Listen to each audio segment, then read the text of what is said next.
In this video we will talk about the trade and economy war in between the Canada and USA. What will be the effects on Canada, USA, and all over the world? Please subscribe the channel. One of Donald Trump's most relentless and ominous threats, both before and after becoming president, has been his vow to unleash crushing tariffs on Canadian goods flooding into the United States. His words are not just bluster. They carry the weight of economic upheaval. We're thinking in terms of 25% on Mexico and Canada, Trump declares, his voice laced with menace. Because they're allowing vast numbers of people to pour in, Canada is a terrible abuser. They let in floods of people and fentanyl. We have to stop it. If you're an American, prepare to feel the sting. Your grocery bill? Higher. Your medicine? Pricier. Your cars, oil, lumber, concrete. Everything you rely on will cost more. The message from Canada is equally sharp. Retaliation is inevitable. Canada will respond and everything is on the table, officials warn. There will be no tariffs without consequences. We will strike where it hurts Americans the most. The battle lines are being drawn. A trade war is looming. But what does this war look like? And when will it explode into reality? A February reckoning. The first tremor is expected to hit by February 1st. The number Trump throws out, approximately 25%, probably February 1st, sends markets into a frenzy. But these are not yet policies, only threats. Until the specifics of these tariffs are set, how much, on what, for how long, uncertainty reigns. But let's assume Trump follows through. A sweeping 25% tariff on all goods from Canada and Mexico. What happens next? The domino effect. Inflation soars, GDP plummets. A Washington think tank issues a chilling forecast. Two things are inevitable: rising inflation and a shrinking economy.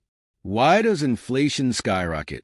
Contrary to Trump's rhetoric, we will tax foreign countries to enrich our citizens. Tariffs don't burden those countries. Instead, it's Americans who foot the bill. Imagine you own a booming business selling mystery boxes.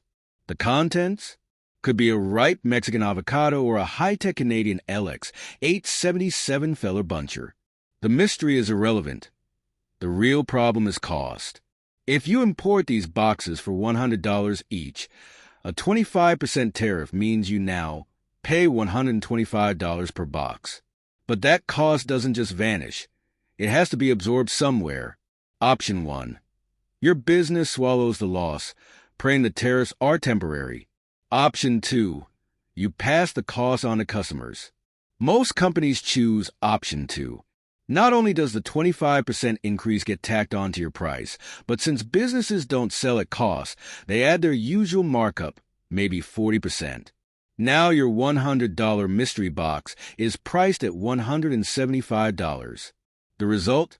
A price surge that ripples across the economy. We've seen this before.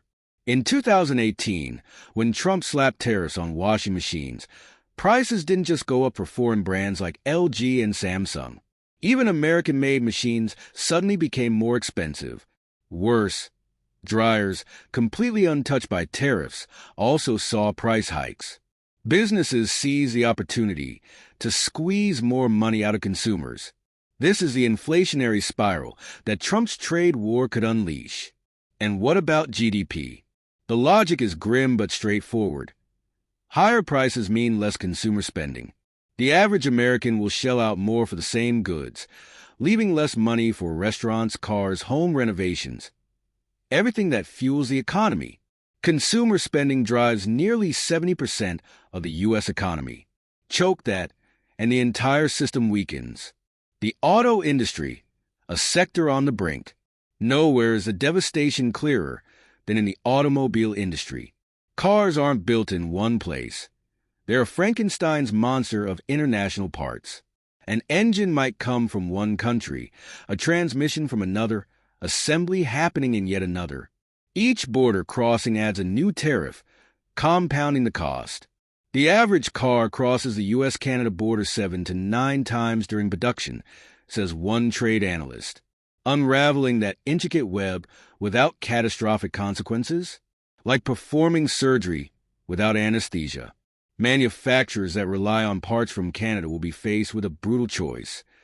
Pay 25% more, potentially multiple times for the same component, or uproot their entire supply chain and move operations to the U.S. Which brings us to the real reason behind Trump's tariffs. The endgame: economic nationalism. Trump's ambition is grand. Force American companies to abandon foreign suppliers and manufacture everything at home. America will be a manufacturing nation once again. Prices will drop. Jobs will return. There's no denying that tariffs generate revenue. Hundreds of billions of dollars pouring into the U.S. Treasury. Money that can fund the military, border security, tax cuts, whatever priorities the administration deems crucial. But before any of that can be realized, other nations, particularly Canada, will suffer immensely. The Canadian fallout, an economic earthquake. For every wound inflicted on the U.S. economy, Canada will feel 5 to 10 times the pain. Why? Because while the U.S. can survive without Canada, Canada cannot survive without the U.S. A staggering 78% of Canada's exports go south of the border. If those goods suddenly become 25% more expensive, American buyers won't hesitate. They'll buy less or stop buying altogether. The economic blow could be catastrophic. Even a moderate 10% tariff could slice over $40 billion from Canada's GDP, more than its entire annual defense budget. A 25% tariff? The devastation would be exponentially worse. And then there's the wild card: fear. When foreign investors sense instability, they flee. Canadian companies, wary of losing U.S. access, may relocate factories south, deepening the crisis. Canada's counterattack: the nuclear option. So what does Canada do? In a trade war, countermeasures escalate. The first targets are symbolic: bourbon, whiskey, Florida oranges, Georgia peaches, iconic American products that can be easily replaced with domestic alternatives. But if the conflict escalates, Canada may be forced to play its most powerful card: oil. Canada's top export to the U.S. isn't cars, it's crude oil. The U.S. produces more oil than any nation on Earth, but it doesn't produce enough to sustain itself. It needs an extra 7 million barrels per day, and 60% of that supply comes from Canada. If Canada retaliates by imposing its own export tariffs or, worst case, banning oil exports to the U.S., the fallout would be apocalyptic. Suddenly, America must turn to countries like Venezuela, Iraq, or Iran for oil, a logistical and political nightmare. The result? Gas prices surge. The Alberta economy implodes. Both sides suffer. The bigger picture: a global reckoning. There's an old fable about a farmer who kills a chicken in front of a group of monkeys to send a warning. In this trade war, Canada is the chicken. Trump's real target isn't just Canada or Mexico, it's the entire world. His doctrine is simple: the U.S. is being ripped off by everyone, and he is determined to rewrite the rules of global trade at any cost. How far is he willing to go? And how much pain will Americans endure before the cost outweighs the promise? One thing is certain: the storm is coming, and when it hits, the world will never be the same. Please subscribe to the channel.